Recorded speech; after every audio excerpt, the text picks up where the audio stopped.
ഒക്കെയുള്ള ആൻഡ്രോയിഡ് ഫോണുകളിലെല്ലാം ഈ ഒരു ഉടായ്പ കാണിക്കുന്നുണ്ട്. ഹേ ഗൈസ്, എല്ലാവർക്കും നമസ്കാരം. പുതിയൊരു വീഡിയോയിലേക്ക് എല്ലാവർക്കും സ്വാഗതം. സോ ഗൈസ്, 2025 കടക്കുമ്പോൾ സ്മാർട്ട് ഫോൺ കമ്പനികൾ ഒരുപാട് ഉടായ്പകൾ ഇറക്കിക്കൊണ്ടിരിക്കുകയാണ്. പ്രീവിയസ്ലി കുറച്ച് വർഷങ്ങൾക്ക് മുമ്പ് ഒരു ഫെസിലിറ്റി നമ്മുടെ സാംസങ്ങിൻ്റെ, അല്ലെങ്കിൽ എപ്പോഴും സാംസങ് എന്നാണ് വരുന്നത്, സ്മാർട്ട് ഫോണിൻ്റെ മിക്ക ബ്രാൻഡുകളിലും ഐഫോൺ ഒഴിച്ച് ബാക്കിയുള്ള ആൻഡ്രോയിഡ് ഫോണുകളിലെല്ലാം ഈ ഒരു ഉടായ്പ കാണിക്കുന്നുണ്ട്. നിങ്ങൾക്ക് എല്ലാവർക്കും അറിയാം, റാം പ്ലസ്, എക്സ്റ്റൻഡഡ് റാം, അങ്ങനെ കുറേ വെളിപ്പേരിലാണ് ഈ സാധനം വന്നിരിക്കുന്നത്. അതായത് നമ്മൾ ഒരു സ്മാർട്ട് ഫോൺ വാങ്ങിക്കാൻ പോകുമ്പോൾ അതിൻ്റെ ബോക്സിൻ്റെ ഫ്രണ്ടിൽ ചില ബ്രാൻഡുകളിൽ 6GB റാം ആണെങ്കിൽ പ്ലസ് 4GB എക്സ്റ്റൻഡഡ് റാം എന്ന് പറഞ്ഞുകൊണ്ട് കാണിക്കുന്നതാണ്. സോ ഗൈസ്, അതിനെക്കുറിച്ചുള്ള വീഡിയോ ആണ്. വീഡിയോ ഇഷ്ടപ്പെട്ട സബ്സ്ക്രൈബ് ചെയ്യാൻ മറക്കരുത്. So let's role. So guys, ഞാൻ ഈ പറഞ്ഞു വന്ന കാര്യം എന്താണെന്ന് വെച്ച് കഴിഞ്ഞാൽ, എൻ്റെ കയ്യിൽ 2 ഫോൺ ഞാൻ ഉപയോഗിക്കുന്നുണ്ട് സാംസങ്ങിൻ്റെ. അപ്പോൾ അതിനകത്ത് ഫസ്റ്റ് ഞാൻ നിങ്ങളെ കാണിക്കാം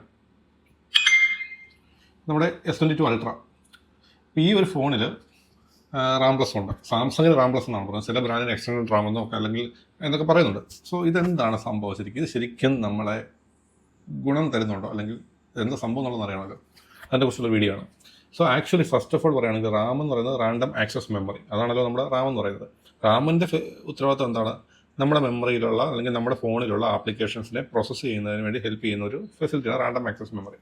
പക്ഷേ നമ്മുടെ സ്റ്റോറേജ് എന്താണ്? നമ്മുടെ ഫോണിലുള്ള നമ്മൾ എടുക്കുന്ന ഫോട്ടോസ്, ഡോക്യുമെൻറ്റ്സ്, ഡേറ്റാസ് സേവ് ചെയ്യാനുള്ളതാണ് സ്റ്റോറേജിൻ്റെ ഉത്തരവാദിത്തം. സോ ആ സ്റ്റോറേജിൽ നിന്ന് റാമായിട്ട് കടമെടുക്കുന്ന ഒരു ഫെസിലിറ്റിയാണ് ഈ റാം പ്ലസ് എന്നൊക്കെ പറഞ്ഞ് സംഭവം വരുന്നത്. ഇപ്പോൾ ഈ എക്സാമ്പിൾ ആണെങ്കിൽ, എൻ്റെ ഈ S22 അൾട്രയിൽ ആക്ച്വലി ഇത് വരുന്നത് 12GB റാം 256 ആണ് വരുന്നത്. ഇതിലുമുണ്ട്, കിടപ്പുണ്ട്. എനിക്കറിയില്ല എന്താ സംഭവം എന്നുള്ളത്. ഇപ്പോഴും ഇതിലും കിടപ്പുണ്ട്. കാരണം നിങ്ങൾക്കിവിടെ കാണാൻ പറ്റും. എനിക്കിവിടെ 12GB 256 ആണ് കാണിക്കുന്നത്. ഇവിടെ റാം പ്ലസ് അല്ലേ, ഇവിടെ ഞാൻ ഓപ്പൺ ആക്കി കഴിഞ്ഞാൽ നിങ്ങൾക്ക് ഇവിടെ കാണാൻ പറ്റും റാം പ്ലസ് എന്നാണ് സാംസങ്ങിന് വരുന്നത്. സോ ഇതിനകത്ത് എനിക്ക് 8GB വരെ അപ്ഗ്രേഡ് ചെയ്യാം. അതായത് നിലവിൽ 12GB എനിക്ക് ഓൾറെഡി ഉണ്ട്. അതുകൂടാതെ 8GB വരെ എനിക്ക് അപ്ഗ്രേഡ് ചെയ്ത് കഴിഞ്ഞാൽ 20GB ആണ് എൻ്റെ ഫോണിൻ്റെ റാം എന്ന് പറയുന്നത്. കോമൺ സെൻസ് ഉണ്ടെന്നുണ്ടെങ്കിൽ ഇത് ആക്ച്വലി തട്ടിപ്പാണ്. ശരിക്കും ഇതൊരു തട്ടിപ്പ് പരിപാടിയാണ്. ഞാനത് പറയാൻ കാരണം, ഞാനൊരു സംഭവം കാണിക്കാം. ഒരു ഫോൺ എടുക്കാൻ പോയത് ഗൈസ്, ഈ ഒരു ഫോൺ, ഇത് നമ്മുടെ AS. ഇപ്പം ഞാൻ ഇതിനെക്കുറിച്ച് പറയാം, കാരണം ഇതിൻ്റെ പെർഫോമൻസ് നമുക്കറിയാം. Gen 1 ആണ്, 12GB റാം ഉണ്ട് എക്സിസ്റ്റിംഗ് ആയിട്ട്, കിടിലൻ പെർഫോമൻസ് ആണ്, ഒരു കുഴപ്പമില്ല. പക്ഷേ ഇതിൻ്റെ ഉടായ്പ കിട്ടുന്നത് ഈ സ്പെക്ക് പറഞ്ഞ ഫോണിലാണ്. അതാണ് എനിക്ക് മനസ്സിലാക്കാൻ പറ്റിയത്. ഇതിപ്പോൾ സാംസങ്ങിൻ്റെ A16 എന്ന് പറയുന്ന മോഡലാണ്. A16 5G ആണ്. ഈ ഫോൺ എന്ന് പറയുന്നത് 6GB 128 ആണ്. MediaTekൻ്റെ 6300 എന്ന ഫോണാണ്. ഇതിൻ്റെ റിവ്യൂ ഞാൻ വരുന്നുണ്ട്. അത് നിങ്ങളെ ഉറപ്പായിട്ട് ഞാൻ കാണിക്കും, ഈ ഫോൺ ആരൊക്കെ എടുക്കണമെന്ന്. പക്ഷേ ഇതിൽ ഇപ്പം ഞാൻ പറഞ്ഞല്ലോ, നമ്മുടെ ഈ ഒരു S22 അൾട്രയിൽ ഈ പറഞ്ഞ 12GB ആണ് എക്സിസ്റ്റിംഗ് വരുന്നത്. പക്ഷേ ഇത് 8GB വരെ നമുക്ക് എക്സ്ട്രാ ആഡ് ചെയ്യാൻ പറ്റും, അതായത് സ്റ്റോറേജ് ചെയ്യുന്നത്. ഇതിലും അതുപോലെ തന്നെ നമുക്ക് 4GB ഒക്കെ നമുക്ക് ആഡ് ചെയ്യാൻ പറ്റും, ആഡ് ഓൺ ചെയ്യാൻ പറ്റും. അതായത് 10GB ഒക്കെ ആക്കാൻ പറ്റും.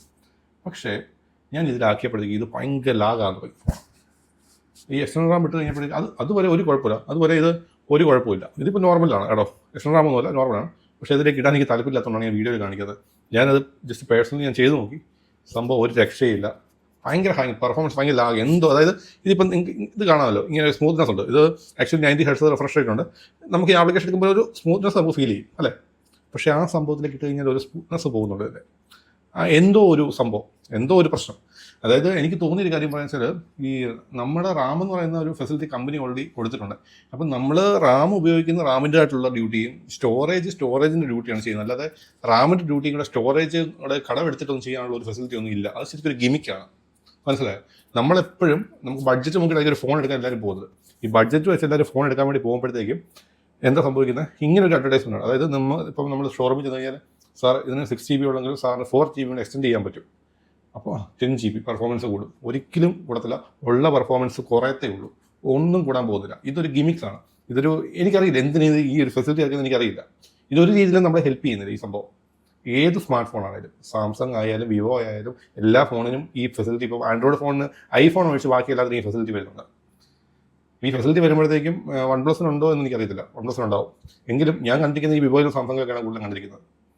അപ്പോൾ ഇതിനകത്ത് ഈ കൊടുത്തു കഴിഞ്ഞാൽ ഉള്ള പെർഫോമൻസ് ലാഗാകുന്നല്ലാതെ ഇത് കൂടുന്ന ലക്ഷണമൊന്നും കാണുന്നില്ല. ഓക്കെ, അപ്പം ഇതിൻ്റെ ഒരു കുറേ പ്രശ്നങ്ങൾ വേറെ വരുന്നുണ്ട്. ബാറ്ററിയുടെ ഹെൽത്തിന് ഇഷ്യൂ ഉണ്ടാക്കും, സ്റ്റോറേജിൻ്റെ ഇഷ്യൂവിനെ പ്രശ്നം ഉണ്ടാക്കും, അതൊരു സംശയവുമില്ല. സോ നിങ്ങൾ ഫോൺ എടുക്കാൻ പോകുമ്പോൾ നിങ്ങളുടെ പ്രൈമറി റിക്വയർമെൻറ്റ്, ഇപ്പോൾ സ്റ്റാൻഡേർഡായിട്ട് മിക്കടുത്ത് 8GB റാം തന്നെ വരുന്നുണ്ട്. 6GB 8GB ആണ് സ്റ്റാൻഡേർഡായിട്ട്. ഇപ്പോൾ ഒരു അത്യാവശ്യം 20K ഉള്ള റേഞ്ചിലുള്ള ഫോണുകൾക്കെല്ലാം ഇപ്പോൾ 8GB തന്നെ വരുന്നുണ്ട്. അപ്പോൾ അങ്ങനെ ഉണ്ടെങ്കിൽ ഈ റാം പ്ലസ് എന്നുള്ള സംഭവമേ നോക്കണ്ട. കാരണം അത്യാവശ്യം 8 GB നല്ല പെർഫോമൻസ് കിട്ടും, 6 GB കുഴപ്പമില്ലാത്ത പെർഫോമൻസ് കിട്ടുന്നുണ്ട്. അതിനെ എക്സ്റ്റെൻഡ് ചെയ്ത് ഉള്ള ഫോണിൽ ആകെ അടുപ്പിച്ച്, അല്ലെങ്കിൽ നമുക്കറിയില്ല, ചിലർക്കറിയില്ല, ബാറ്ററി ട്രെയിൻ ആകും പെട്ടെന്ന്. കുറേ ഇഷ്യൂസ് ഇതിൻ്റെ പുറകെയുണ്ട്. പിന്നെ ഗ്രീൻ ലൈനും അങ്ങനെയുള്ള കാണാനുള്ള സംഭവം വീണ് കഴിഞ്ഞാൽ ഓൾറെഡി കുറേ പ്രശ്നങ്ങളുണ്ട്. ഗ്രീൻ ലൈൻ പോലത്തെ ഇഷ്യൂസ് വരുന്നുണ്ട്. അതിൻ്റെ കൂടെ നമ്മൾ റാം ഓണാക്കി, എനിക്ക് തോന്നുന്നത് ഇത് കസ്റ്റമർ സാറ്റിസ്ഫാക്ഷൻ കൂട്ടാൻ വേണ്ടിയിട്ട്, അല്ലെങ്കിൽ കസ്റ്റമറിനെ ആകർഷിക്കാൻ വേണ്ടിയിട്ട്, അല്ലെങ്കിൽ ബഡ്ജറ്റ് നോക്കുന്നവരെ ആകർഷിക്കാൻ വേണ്ടിയിട്ട് ഇറക്കിയ സംഭവമാണ് റാം പ്ലസ്. കാരണം ഒരു ഫ്ലാഗ്ഷിപ്പ് ഫോൺ എടുക്കുന്നവർ ഇത് എടുക്കേണ്ട ആവശ്യമില്ല, ഈ റാം പ്ലസ് ഒന്നും നോക്കേണ്ട ആവശ്യമില്ല. കാരണം ആക്ച്വലി നല്ല പ്രൊസസ്സർ ആയിരിക്കും, നല്ല റാം ഉണ്ടാവും, സ്റ്റോറേജ് ഉണ്ടാവും. ഇത് ഒരു ഫ്ലാഗ്ഷിപ്പ് ലെവലിൽ താഴെയുള്ള അല്ലെങ്കിൽ ബഡ്ജറ്റ് നോക്കുന്നവരെ ടാർഗറ്റ് ചെയ്തിട്ട് അവർക്ക് വേണ്ടിയിട്ടാണ് ഈ ഒരു സംഭവം ഇറക്കുന്നത് എന്നാണ് എനിക്ക് തോന്നിയത്. പക്ഷേ ഇതൊരു ഗിമിക്സ് മാത്രം, അത് നിങ്ങൾ മനസ്സിലാക്കിയിരിക്കുക. റാം പ്ലസോ എക്സ്റ്റേണൽ റാമോ ഒരിക്കലും നിങ്ങളെ ഹെൽപ്പ് ചെയ്യില്ല. അത് ഫോണിൻ്റെ പെർഫോമൻസിനെ ലാഗ് അടിപ്പിക്കുന്നതല്ലാതെ യാതൊരു തരത്തിലുള്ള പ്രയോജനം ഉണ്ടാകുന്നില്ല. സോ ഈ ഇൻഫർമേഷൻ നിങ്ങൾക്ക് ഇഷ്ടപ്പെടുന്നു വിചാരിക്കുന്നു. അപ്പോൾ വീഡിയോ ഇഷ്ടപ്പെട്ടാൽ സബ്സ്ക്രൈബ് ചെയ്യാനോ ലൈക്ക് ചെയ്യാനോ മറക്കരുത്. എമിൽ സൈനിങ് ഓഫ്.